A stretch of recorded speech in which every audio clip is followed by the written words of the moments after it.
बिस्मिल्लाहिर्रहमानिर्रहीम। आज हमारा दूसरा लेक्चर्स है। सबसे पहले हम स्कीम की बात करेंगे, पेपर पैटर्न की बात करेंगे। ये आपके सामने पेपर पैटर्न में दे रखा है। टोटल मार्क्स फर्स्ट में 100 मार्क्स हैं। इसको तकसीम किया गया है। इसमें 20 एमसीक्यूज आते हैं और 50 मार्क्स के शॉर्ट क्वेश्चंस होते हैं और 30 मार्क्स के लॉन्ग क्वेश्चंस होते हैं। 3 करने होते हैं। तो आपके सामने चैप्टर नंबर 1, 2, 3 से लेकर 14 तक हमारी फर्स्ट की बुक में 14 चैप्टर्स हैं। चैप्टर नंबर 1 में एक एमसीक्यू, चैप्टर नंबर 2 में एक, चैप्टर नंबर 3 में 2 एमसीक्यू आते हैं और इसी तरीके से ये तरतीब हमें दे रखी है। शॉर्ट क्वेश्चन की बात करें तो क्वेश्चन नंबर 2 स्टार्ट होता है। इसमें पहले 4 चैप्टर शामिल हैं। हर चैप्टर से 3-3 शॉर्ट क्वेश्चन बनते हैं। फिर क्वेश्चन नंबर 3 की बात करते हैं तो चैप्टर नंबर 5, 5वें से लेकर 8वें तक ये शॉर्ट क्वेश्चन नीचे दे रखे हैं कि 5वें में से 2 शॉर्ट क्वेश्चन, 6ठे में से 4 शॉर्ट क्वेश्चन, 7वें में से 3 शॉर्ट क्वेश्चन, 8वें में से 3 शॉर्ट क्वेश्चंस। और इस तरीके से चैप्टर क्वेश्चन नंबर 4 जो है ये भी तरतीब में दे रखी हैं। 9 से लेकर 14 तक नीचे हमें बताया गया है। फिर दोबारा क्वेश्चन नंबर 2 पे देखिएगा। टोटल 12 शॉर्ट क्वेश्चंस होते हैं। इनमें 8 करने होते हैं। क्वेश्चन नंबर 3 में टोटल 12 शॉर्ट क्वेश्चंस हैं। इसमें भी 8 करने हैं। क्वेश्चन नंबर 4 में 13 शॉर्ट क्वेश्चंस हैं, 9 करने हैं। तो अगर हम इनको ऐड करते हैं तो 25 बनते हैं। एक शॉर्ट क्वेश्चन 2 मार्क्स का है। 25 2 ज़ा 50, यानी 50 मार्क्स के हमारे पास ये शॉर्ट क्वेश्चन होते हैं। लॉन्ग क्वेश्चन में क्वेश्चन नंबर 5वां है चैप्टर नंबर 2 और तीसरा, इन दोनों चैप्टर से मिलाकर एक पार्ट चैप्टर नंबर 2 से, एक पार्ट चैप्टर नंबर 3 से। ऐसे ही क्वेश्चन नंबर 6 है, एक पार्ट चैप्टर नंबर 4 से, एक पार्ट चैप्टर नंबर 5 से। ऐसे ही क्वेश्चन नंबर 7 है, 8वां है और ये 9वां है। इन तमाम 5 में से कोई से हमें 3 करने होते हैं। तो ये 30 मार्क्स के हैं। 10 मार्क्स का एक क्वेश्चन बनता है।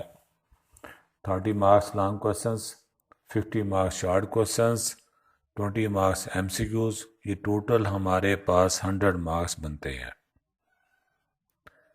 अब हम अपने लेक्चर्स की बात हम करते हैं। कल हमने बात की थी 4.1 की, क्वेश्चन नंबर 1 से लेकर 6 की। तो अगर हम गौर से देखें 7वां क्वेश्चन भी हमें ऐसे ही करना है जैसे हमने 6ठा किया। अब क्वेश्चन नंबर हम सबसे पहले आज 8वें क्वेश्चन की बात करेंगे। ये पहले तमाम 7 क्वेश्चन से ज़रा थोड़ा सा ये अलग से है। इसको फैक्टराइजेशन से मेथड से सॉल्व करके देना है। हमें कोशिश करनी है कि इसके फैक्टर बने। फैक्टर बनाने के लिए आपके सामने पहले स्टेप में मैं बताता चला जाऊं कि अगर हमने जैसे ये सॉल्व किया है आपके सामने, अगर हमने इसको फॉलो किया तो ये क्वेश्चन इजी हो जाएगा, शॉर्ट टाइम में हो जाएगा। हाँ, इसके अलावा कोई और मेथड आप लगाना चाहते हैं तो आप लगा भी सकते हैं, लेकिन अगर आपने इसको फॉलो किया तो टाइम भी कम लगेगा, समझ भी ज़रा बेहतर तरीके से आ जाएगी। मकसद तो है हमने रूल्स मालूम करना है, वो चाहे जिस मेथड से मर्जी मेथड से आप कर लें आप। तो हमने इसके लिए पहली टर्म और चौथी टर्म को आपस में मिलाया, दूसरी और इसके बाद जो तीसरी टर्म जो दाएं साइड पे है उसको आपस में मिलाया। ये पेयर हमने ऐसे बनाया है, इसलिए बनाया है ताकि ये फैक्टर्स हमें कॉमन मिल जाए। तो पहली ब्रैकेट में 2 टर्म आई हैं। फ्रैक्शन में है a/ax -1 माइनस b। इसका एलसीएम ले लेते हैं। एलसीएम वो रकम, वो वैल्यू जो इन दोनों से डिवाइड हो जाए, वो छोटी से छोटी वैल्यू। तो इसमें ए एक्स -1 ऐसी वैल्यू है जो इन दोनों टर्म से डिवाइड हो जाती है। तो आपके पास ए एक्स -1 को ए एक्स -1 से डिवाइड करते हैं, 1 आंसर आता है। 1 को ए से मल्टीप्लाई कर दिया। फिर दूसरी टर्म की तरफ चलते हैं। 1 को जब डिवाइड करते हैं ए एक्स -1 पे, तो ए एक्स -1 ही आता है। तो उसको हमने बी से मल्टीप्लाई कर देते हैं। ऐसे ही दूसरी ब्रैकेट में भी यही बात करेंगे। तो अगर हमने अब ऊपर नोमिनेटर को सॉल्व करके देखते हैं, a minus A B x plus b बनता है, और उधर b minus A B x plus a बनता है। ए बी एक्स का साइन उधर भी दोनों साइडों पर सेम है। ए और बी इधर भी साइन सेम है, लिहाजा ये फैक्टर हम कॉमन ले सकते हैं। कॉमन ले लिया। मैं चौथे स्टेप की बात कर रहा हूं। तो पहली टर्म में से बाकी जो 1/ax -1 बाकी बचता है, और दूसरी टर्म में 1/bx -1 बाकी बचता है कॉमन लेने के बाद। अब फिर इस ब्रैकेट में फिर वो रकमें फ्रैक्शन में है, फिर इसे हमें सॉल्व करना होगा। फिर एलसीएम लेना है। तो एलसीएम हमने ले लिया, ax -1 bx -1। एलसीएम लेने के बाद जब ax -1 को डिवाइड करवाया तो bx -1 आ जाता है। उसको हमने 1 से मल्टीप्लाई करवा दिया। ऐसे ही दूसरी टर्म के साथ भी ऐसे किया। अब हम ऊपर सॉल्व करते हैं तो ax प्लस bx -1 ये 2 टाइम हो जाता है, -2 लिख दिया। दाएं साइड पे हम लिख सकते हैं 0/1, क्रॉस मल्टीप्लाई करने से हमारे पास बाकी ये रह जाता है। मैं 7वें स्टेप की बात कर रहा हूँ इस क्वेश्चन के। तो आपके पास दो फैक्टर आ जाते हैं, a plus B minus A B X. दूसरा फैक्टर आ गया है A X plus B X -2 = 0।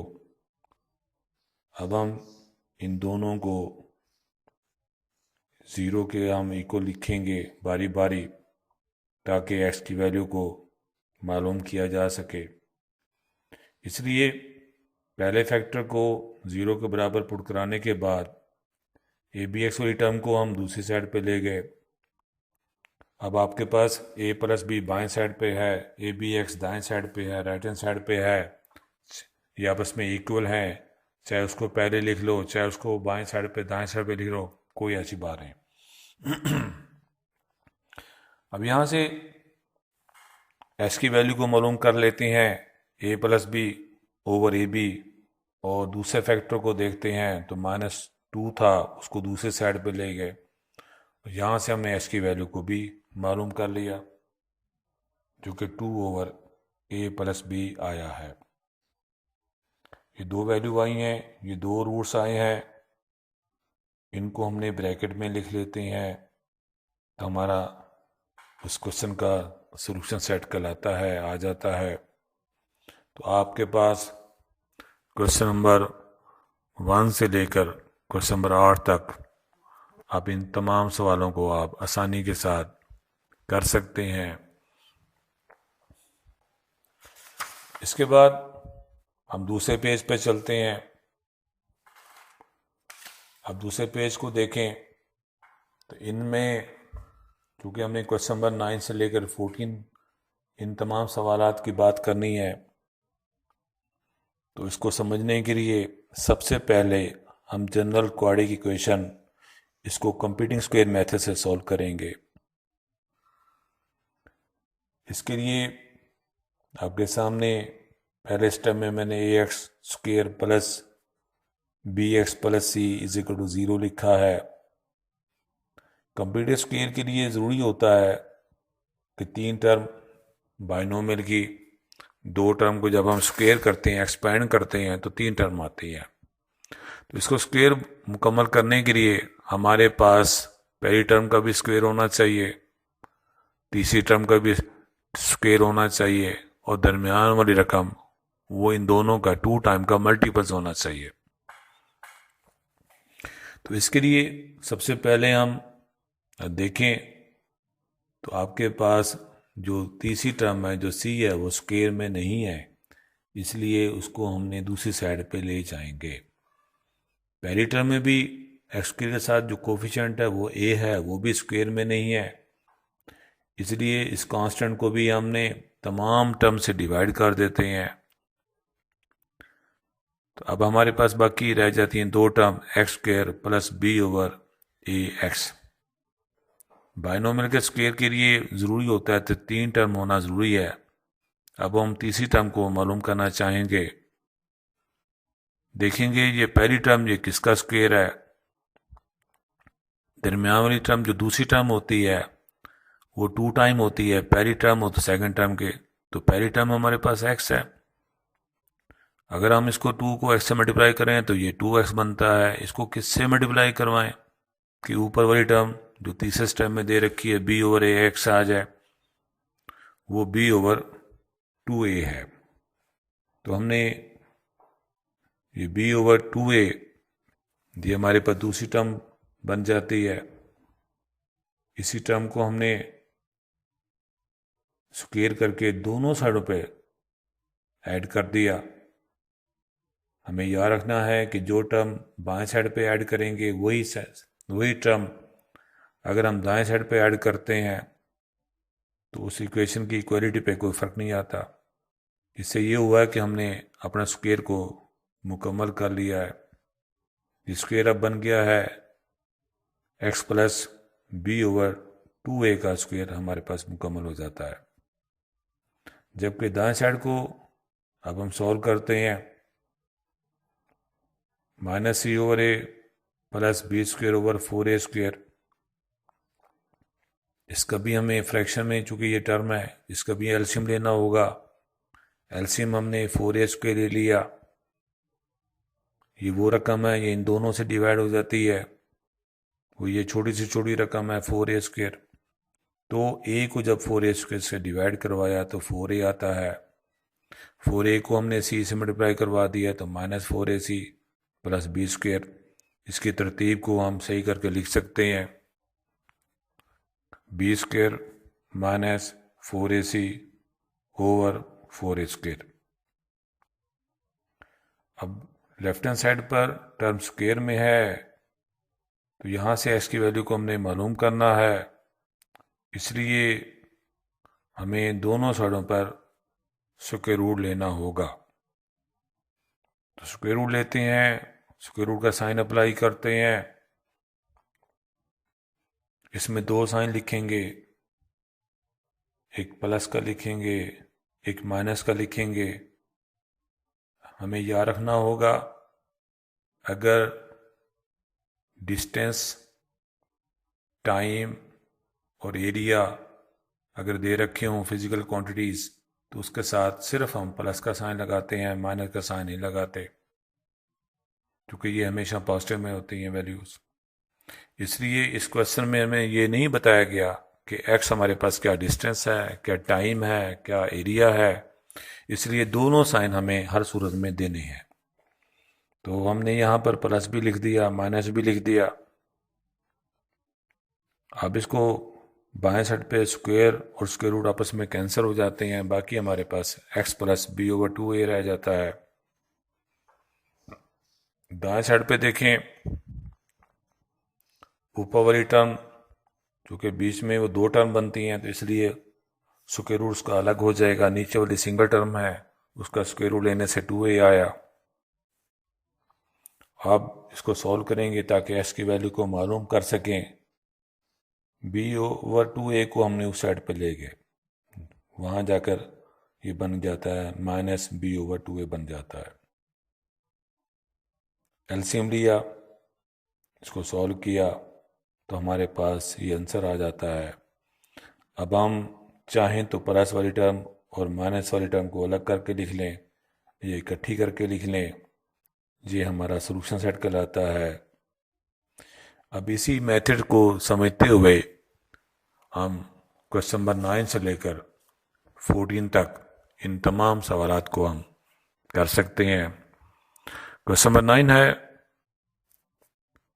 सबसे पहला इसमें X square minus 2x minus 899 is equal to 0। फिर देखिएगा 899 हमारे पास स्क्वायर में नहीं है, एक बात, और दूसरी बात स्क्वायर में पहली टर्म और तीसरी टर्म जो दोनों स्क्वायर में होती हैं, दोनों का साइन सेम होना ज़रूरी होता है। तो एक तो 899 स्क्वायर में नहीं है और दूसरी इसकी लामत भी साइन भी चेंज है, इसलिए इस रकम को हमने दूसरी साइड पे ले जाएंगे।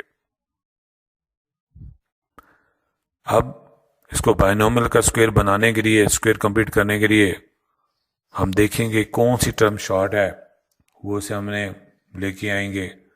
तो सबसे पहले देखा कि एक्स स्क्वायर किस टर्म का स्क्वायर है, एक्स का। जो दूसरी टर्म होती है याद रखें वो 2, वो एक तो प्रोडक्ट होती है, 2 का मल्टीपल्स होती है। तो हमने 2 लिखा, पहली टर्म एक्स लिखी, इसको किससे मल्टीप्लाई करवाएं ताकि ये -2x आ जाए। तो 1 जस्ट 1 हमारे पास है, तो हमें पता चल जाता है कि यही दूसरी टर्म हमारे पास 1 जो है वो हमें स्क्वायर में लाकर दोनों साइडों पे ऐड कर देंगे ताकि ये स्क्वायर कंप्लीट हो जाए। अब ये हमारे पास स्क्वायर मुकम्मल बन गया है। किसका बन गया है? x -1। साइन जो है, इलामत जो है, हमने जो दरमियान वाली टर्म होती है उसका हमने देना होती है वैल्यू, साइन वो देनी है हमने। अगर यहाँ पर +2 होता तो x +1 लिखते। अब चूंकि x स्क्वायर -2x बन रहा है तो इसलिए 2 के साथ जो साइन इलामत है वही हमने यहाँ पर लिखी है। x -1 का स्क्वायर बन गया। अब हम दूसरे साइड पे सॉल्व करते हैं।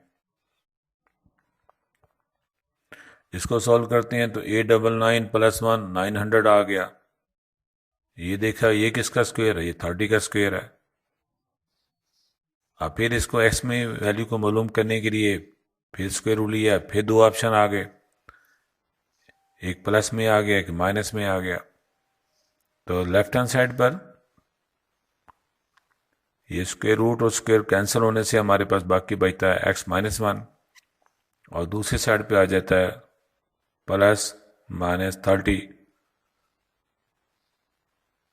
अब -1 को दूसरे साइड पे ले जाएंगे, आपकी मर्जी है, इसको ऐसे कर लें या अपने और तरीके से कर लें, यानी x -1 = 30 और x -1 = -30, आपकी मर्जी है, या ऐसे कर लें जैसे लिखा है x = 1 + -30।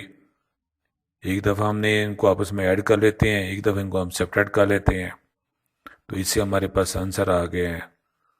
तो अब हमने इनको ब्रैकेट में लिख देंगे, ये हमारा सोल्यूशन सेट बन जाता है। तो आप लोग जो है क्वेश्चन नंबर 9 से लेकर 14 तक तसल्ली के साथ इसी मेथड के ज़रिए से आप कर सकते हैं। हमें चाहिए है कि क्वेश्चंस को एक से ज़्यादा मर्तबा करें। 2 दफ़ा करेंगे और बेहतर हो जाएगा, तीसरी दफ़ा करेंगे, 4 दफ़ा करेंगे, जितनी दफ़ा इसकी ज़्यादा प्रैक्टिस करेंगे तो हमें उसमें हमारे क्वेश्चन में उतनी कमांड ज़्यादा आती है। इंशाल्लाह कल हम नेक्स्ट क्वेश्चन की बात करेंगे। अल्लाह हाफ़िज़।